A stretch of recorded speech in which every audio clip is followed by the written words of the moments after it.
Amados irmãos, queridos amigos, amadas irmãs e amigas em Jesus Cristo, tudo bem com vocês? Que a graça maravilhosa de Jesus Cristo, o amor de Deus e a doce comunhão do Espírito Santo esteja com você, esteja em você e com toda a tua família. Meu querido, minha querida, que hoje Deus visite você e que Deus tenha misericórdia de você, que Ele faça resplandecer o seu rosto sobre você e te dê a paz. Aliás, falando de paz, o mundo vive uma verdadeira guerra. Em todas as áreas da sociedade você vê as pessoas vivendo seus conflitos interpessoais ou pessoais. Que Deus tenha misericórdia de você e que você seja um vencedor nessa batalha. Que o Espírito Santo te dê vitória, que o Espírito Santo te dê alegria, que Ele te dê, acima de tudo, disposição para você alcançar a vitória em todas as áreas da tua vida. Deus é contigo. Vamos orar? Meu Deus, querido Papai do céu, Criador dos céus e da terra, soberano do universo, Deus onisciente, onipresente, eterno, amorável, misericordioso, colocamos-nos diante do Senhor. Queremos, ó Pai, estar na Tua presença. Ansiamos, ó Deus, pelo dia em que a promessa da Tua palavra se cumprirá.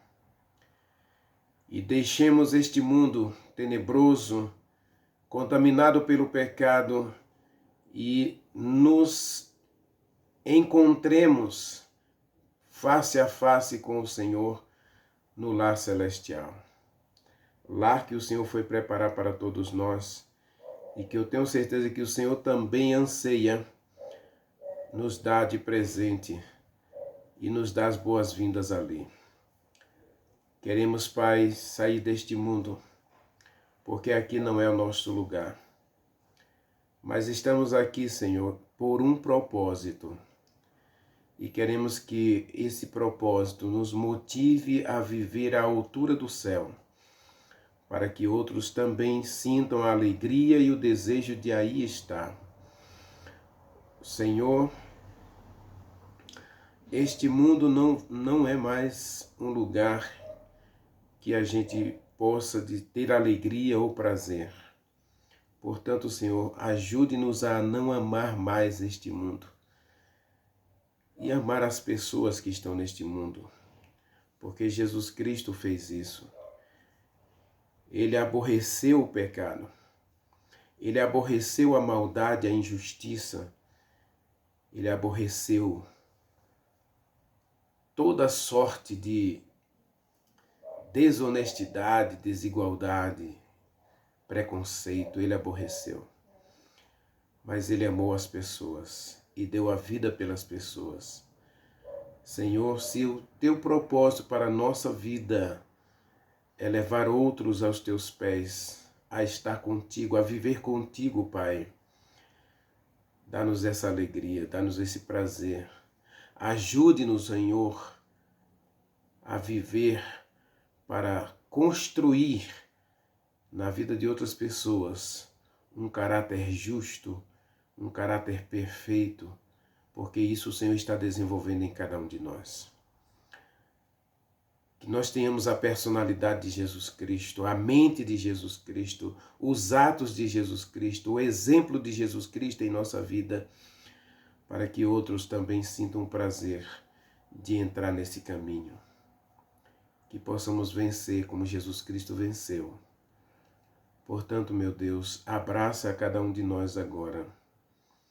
Aceita-nos na tua presença e abençoa-nos, Pai. E que o bom Espírito Santo agora nos ensine a andar e a trilhar a vereda da justiça por amor do teu nome. A vereda da justiça por amor à verdade. Dá-nos essa alegria, Senhor, de caminhar contigo hoje, de fazer toda a tua vontade. Nós oramos e te agradecemos em nome de Jesus Cristo. Amém. Amados,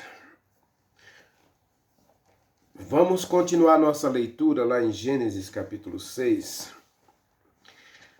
porque o que vem a seguir do que a gente disse ontem, eu terminei a nossa mensagem dizendo que a gente iria explorar essa questão aqui, não agirá o Espírito Santo no homem por muito tempo, porque isso tem que ver claramente, meu querido, claramente, minha querida, com relacionamento com Deus. Paulo, ele pede em 1 Coríntios e 2 Coríntios, capítulo 6, e 1 Coríntios, capítulo 7, que a gente fuja da prostituição. A gente vai ler o texto depois, mas vamos ler o texto aqui, Gênesis capítulo 6, versículo 3. O meu Espírito, ou o Espírito Santo, não agirá para sempre no homem, pois este é carnal, e os seus dias serão 120 anos.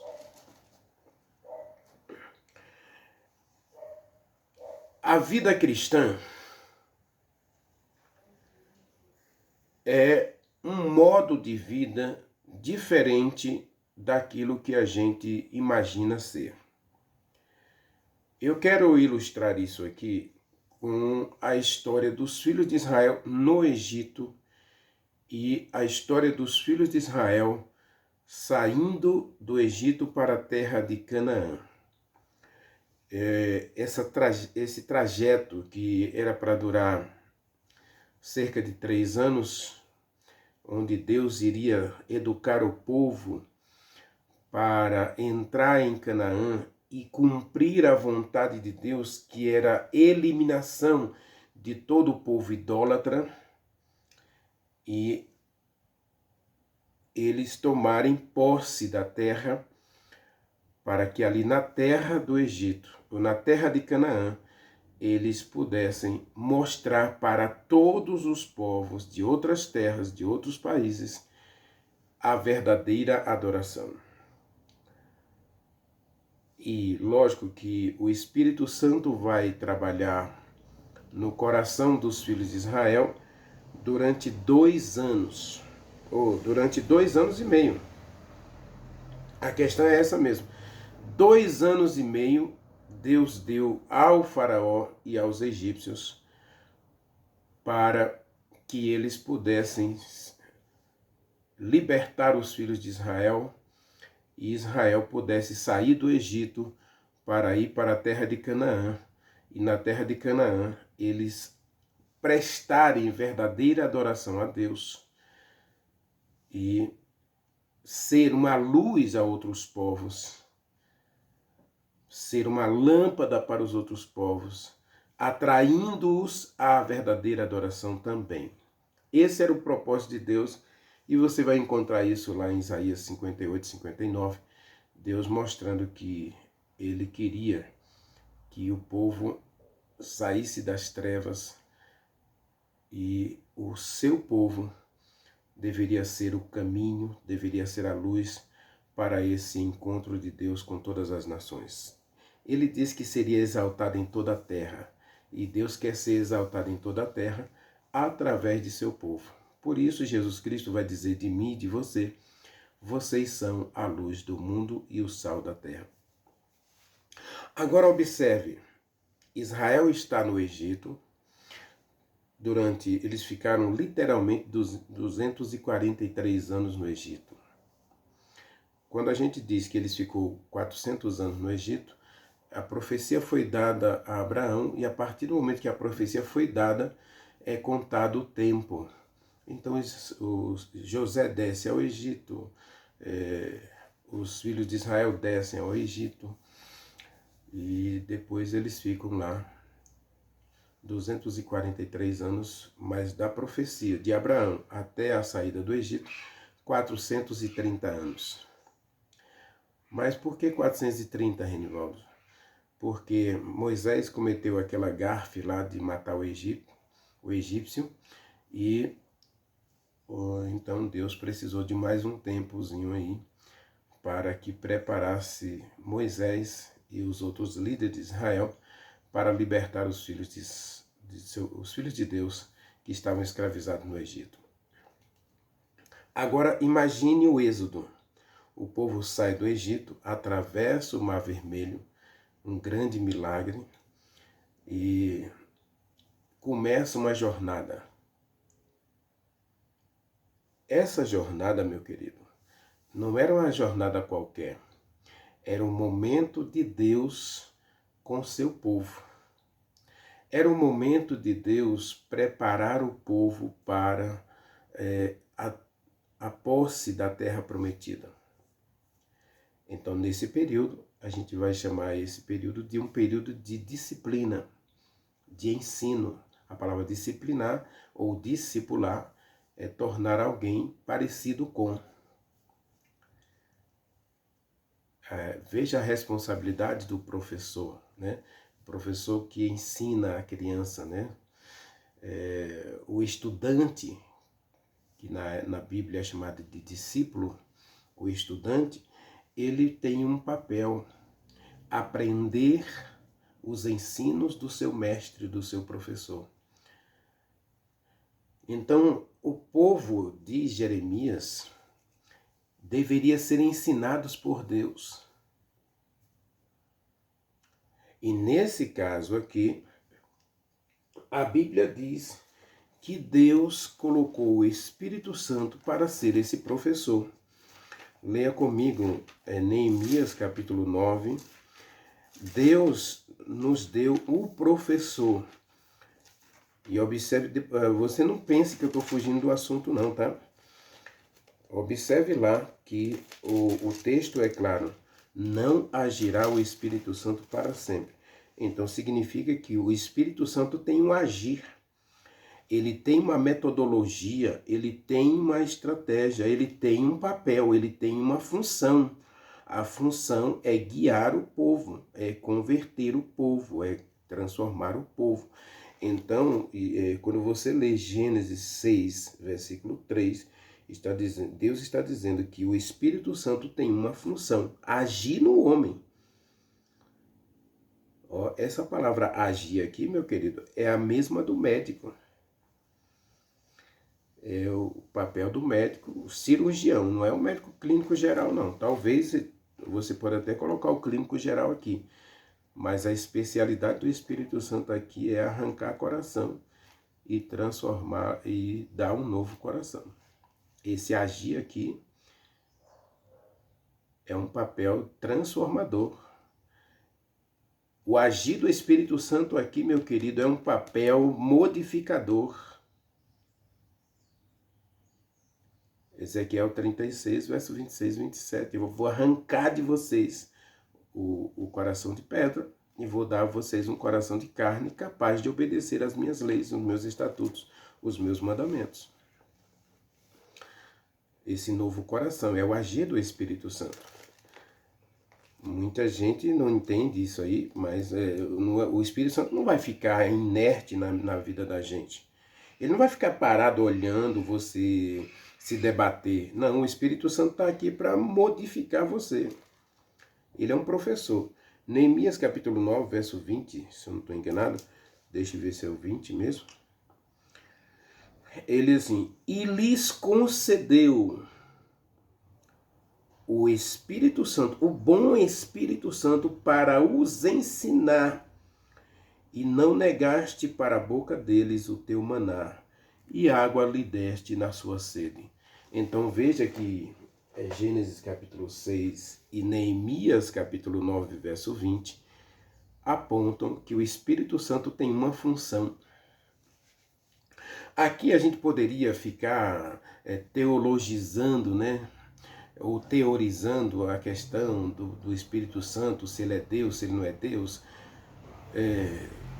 E aqui a gente não pode também diminuir o Espírito Santo, porque, meu querido, olhe para mim, Você acha que o Espírito Santo é uma energia, é um vento, o Espírito Santo é simplesmente uma força de Deus? Ora, a palavra ensinar em Neemias capítulo 9 dá a ideia de que o povo tinha um professor competente, inclusive. Neemias capítulo 9 e Daniel capítulo 9, eu já disse aqui em uma das mensagens aqui semana passada, que é uma oração de confissão. É uma oração em que Neemias e Daniel apresentam a situação do povo. A situação do povo era caótica. O povo havia abandonado a Deus pela prostituição. O povo se prostituiu, adorando ídolos, praticando feitiçaria, praticando sacrifício de animais aos ídolos e até seus filhos aos ídolos. O povo sai do Egito e no Egito eles estavam acostumados a ver e até participar de toda a idolatria do Egito. Se você analisar, por exemplo, as 10 pragas em si, as 10 pragas do Egito, que caíram sobre o Egito, são 10 pragas direcionadas a 10 divindades do Egito. O rio Nilo era adorado como um deus. O faraó era adorado como um deus. E aí vem a praga das moscas, a praga dos gafanhotos, a praga da saraiva, que destrói as plantações. Cada praga era direcionada a uma divindade do Egito relacionada à agricultura, à pecuária, à pesca, ao cultivo das plantas. O deus da fertilidade, o deus da fartura, o deus da orgia, o deus do prazer. Então, a morte do primogênito era direcionada justamente a uma divindade, a deusa da fertilidade, que permitia aos seres humanos gerarem vários filhos. E, no entanto, quando a gente percebe a história do Êxodo, a gente vê que a 10ª praga atinge o faraó, que só tinha um filho. E as próximas gerações vão ficar sem faraó, porque o faraó não tem filho. O faraó morre lá no Mar Vermelho, junto com seus soldados que perseguiu Israel. Então agora eles não têm um sucessor para o trono. Deus derrota os deuses do Egito e liberta seus filhos. E agora o Espírito Santo tem o papel de ensinar esse povo. Deus vai precisar de tempo para educar o povo e preparar o povo para tomar posse da terra prometida. Renivaldo, o que isso tem a ver com o dilúvio? A pergunta e a resposta é simples. O que tem a ver com o dilúvio? Deus fala, Gênesis 3, o Espírito Santo vai agir no homem durante 120 anos para que Deus evite o dilúvio. Para que o povo entre na terra prometida, eles precisavam sair da idolatria do Egito. E você vai ver que Êxodo 34, 33 e 34, a primeira coisa que o povo faz, depois que sai do Egito, é um bezerro. Porque eles adoravam um bezerro no Egito. E agora eles querem continuar adorando um bezerro na terra de Canaã. Inclusive, continua adorando o bezerro aí durante muito tempo. Porque Jeroboão, filho de Nebate, que separa a terra de Israel em 2 reinos, Reino do Sul e Reino do Norte. O Reino do Norte adota 2 bezerros, um em Dotã, o principal deles, e outro em outra região, em Efraim, na região de Efraim. Eles colocam 2 bezerros ali para o povo adorar. Percebe, meu querido? A prostituição religiosa é algo terrível para o povo de Deus. Ontem a gente falou um pouquinho mais da prostituição sexual, porque é a destruição do casamento. Se tem uma coisa, uma instituição sagrada hoje atacada veementemente por Satanás, chama-se casamento. Porque Satanás ele não quer ver pessoas felizes. Aí Deus nos dá o Espírito Santo como professor para nos educar, porque nós temos uma terra para receber como herança, a nova terra. E nela não vai haver prostituição e pecado. Aliás, Apocalipse 22, verso 21, diz que nela não vai entrar nada que contamine, e nem aquele que pratica a mentira e a prostituição.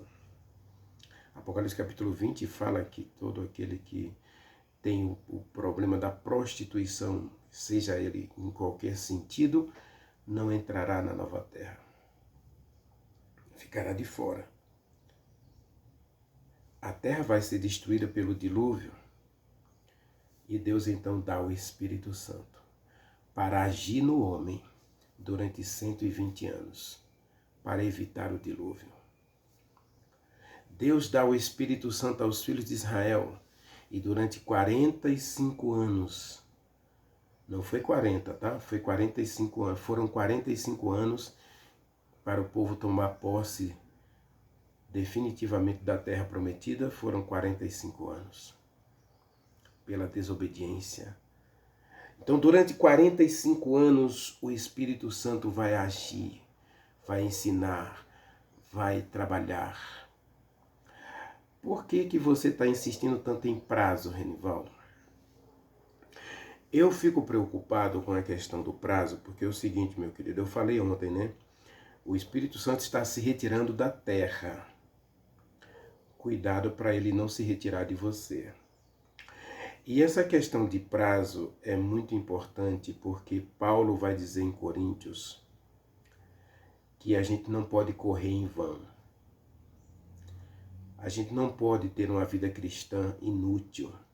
Porque Mateus capítulo 7, verso 21, Jesus Cristo vai dizer que nem todo aquele que está na igreja, nem todo aquele que frequenta todos os cultos da igreja, nem todo aquele que me diz Senhor, Senhor, nem todo aquele que prega, nem todo aquele que canta, nem todo aquele que ora, nem todo aquele que faz milagres, nem todo aquele que tem aí o dom da oratória, que convence multidões, vai estar no céu. Vai tomar posse da nova terra.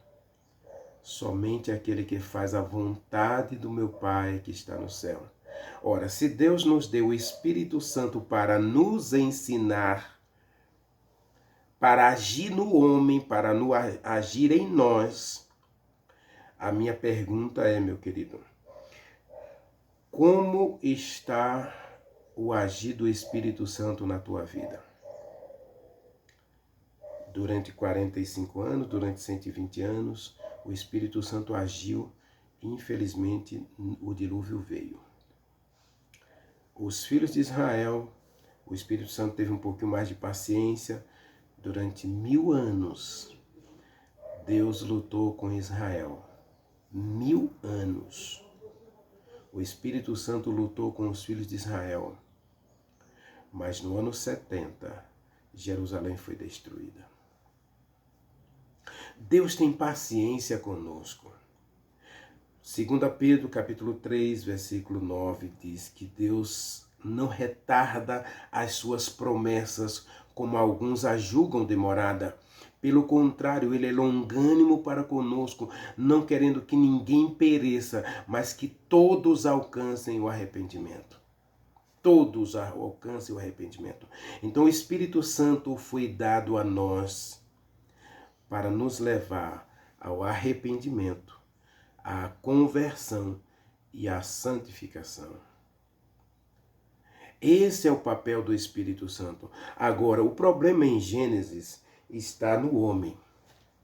O problema nunca esteve em Deus. E a gente tem que parar de culpar a Deus pelas coisas que acontecem conosco, porque Deus é o Deus da liberdade, que dá aos seus filhos a possibilidade de escolher amá-lo porque Ele é Deus, porque Ele é Pai, porque Ele é bom, porque Ele é eterno, porque Ele é misericordioso, porque Ele perdoa a gente, porque Ele aceita a gente. E Ele nos dá uma nova oportunidade. Sempre Ele está dando uma nova chance a cada um de nós. Diz o texto aí, ó, o Espírito Santo não agirá para sempre no homem, porque Ele escolheu viver na carne. Ele escolheu a prostituição. Versículo 1 e 2. O ser humano. A questão toda aqui, meu querido, é que talvez você ainda não percebeu. Gênesis 6, 1 e 2 apresenta que, observe aí, como se multiplicaram os homens na terra. Essa expressão multiplicar homens é a ideia do professor, que eu acabei de colocar para você, para todos nós aqui. Multiplicar homens. Jesus Cristo disse: ide por todo o mundo e façam discípulos de todas as nações, batizando-os em nome do Pai, do Filho e do Espírito Santo, ensinando-os a guardar todas as coisas que vos tenho ordenado. E eis que estarei com vocês todos os dias, até a consumação dos séculos. Quando a Bíblia diz que se multiplicaram os homens, se você ler um pouquinho antes, Gênesis capítulo 5, você vai encontrar a história de Enoque. No capítulo 6, você vai encontrar a história de Noé. Logo aqui na sequência, você vai encontrar a história de Noé. E a questão toda é o seguinte: existiam os multiplicadores de homens para o pecado e existiam os multiplicadores de homens para a obediência à verdade e aos princípios de Deus. Como se multiplicaram os homens, este se tornou carnal, ou seja, eles fizeram escolhas. Duas escolhas estavam disponíveis: a orientação e o caminho de Deus, a orientação e o caminho do pecado. Você acha que eu estou errado? Leia comigo o versículo 6. Diz assim, ó, verso 5, aliás. Verso 5 diz assim: viu o Senhor Deus a maldade do homem que se havia multiplicado na terra. Não é uma questão simples. Quando a gente lê o texto assim, parece superficial, assim, como foram se multiplicando os homens. Como foram se multiplicando os homens que levaram outros ao pecado, que levaram outros a seguir o mesmo exemplo errado. Pessoas erradas agora se colocam em púlpitos para ensinar o erro e levar outros à prostituição. E prostituição no sentido geral, tá bom? Não é prostituição só sexo fora do casamento. Prostituição aqui, meu querido, é levar você a desvirtuar-se dos princípios ensinados por Deus. Desviar-se, mudar a rota, mudar o caminho, levar você por um caminho totalmente contrário à vontade de Deus. Isso é prostituição. Quando Paulo diz: fuja da prostituição, é nesse contexto. Observe, 1 Coríntios, capítulo 10, versículo 14, ele diz: portanto, meus amados, fujam da prostituição. Em algumas versões você vai encontrar Paulo dizendo: Fujam da idolatria. A prostituição é o desvio da verdade. Foram se multiplicando os homens, levando o ser humano viu o Senhor que a maldade do homem havia se multiplicado na terra e que era continuamente mal todos os desígnios do seu coração. Gênesis capítulo 6, verso 1 e 2. Os homens foram se multiplicando no mal. E era mal continuamente os desígnios do seu coração. Eles se prostituíram não só na questão do sexo, mas em todas as áreas. A idolatria. Em Gênesis 6, a gente vê claramente que ele foge do Espírito Santo. Gênesis capítulo 6, versículo 3, meu querido. O Espírito Santo é dado para agir durante 120 anos, porque o desejo de Deus era que ninguém perecesse, mas que todos evitassem o dilúvio.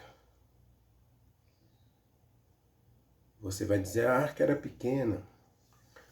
Não era pequena, não. Cabia muita gente.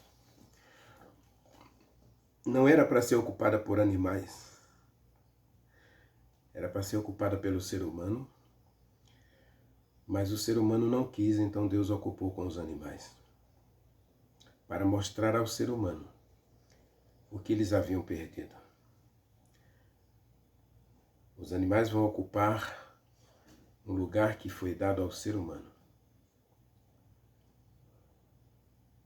O céu está sendo preparado para o ser humano.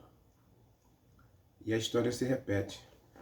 A história se repetiu antes do dilúvio, se repetiu na história dos filhos de Israel, se repete agora no cristianismo. Jesus Cristo vai voltar e o Espírito Santo foi dado para agir na gente. João capítulo 16, versículo 8, versículo 13. Jesus Cristo diz que vai enviar o Espírito Santo para nos convencer do pecado, da justiça e do juízo. E ele vai nos guiar em toda a verdade. Agora, não tenha dúvida de que existem os multiplicadores de pecado. Existe hoje a multiplicação de homens e mulheres levando pessoas a praticar o mal.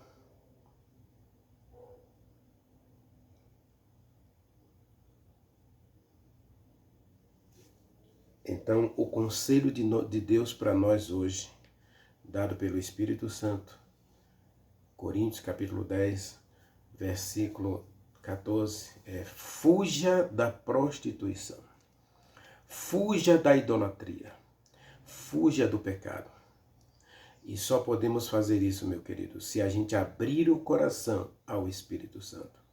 Se a gente parar de agradar a carne para agradar o Espírito Santo.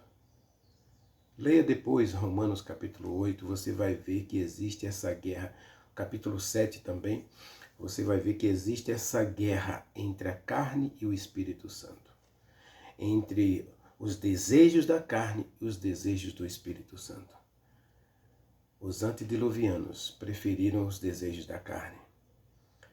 A maldade tomou conta do coração do ser humano. E a questão é, hoje, para mim e para você, quem vai ocupar o teu coração? A vontade da carne ou a vontade de Deus? Os desejos da carne ou os desejos de Deus? Quem vai ser entronizado em teu coração? A idolatria, o pecado ou o Espírito Santo? Essa é a questão de Gênesis 6, versículos 1 a 3. Quem ocupa a nossa mente, o nosso coração? Se você deseja colocar o Espírito Santo para agir em você, morar em você, ore comigo. Maravilhoso Deus, meu Pai, Criador dos céus e da terra. Estamos diante de Ti, Senhor, e diante do Senhor desejamos viver para todo sempre. Queremos agora, Pai, pedir encarecidamente que o Senhor não retire de nós o Espírito Santo. Ao contrário, que ele seja verdadeiramente entronizado em nosso coração, para que assim possamos vencer a idolatria, o pecado e a prostituição, seja ela em que sentido for. Nós te suplicamos a tua bênção, nós te agradecemos em nome de Jesus Cristo. Amém. Amém.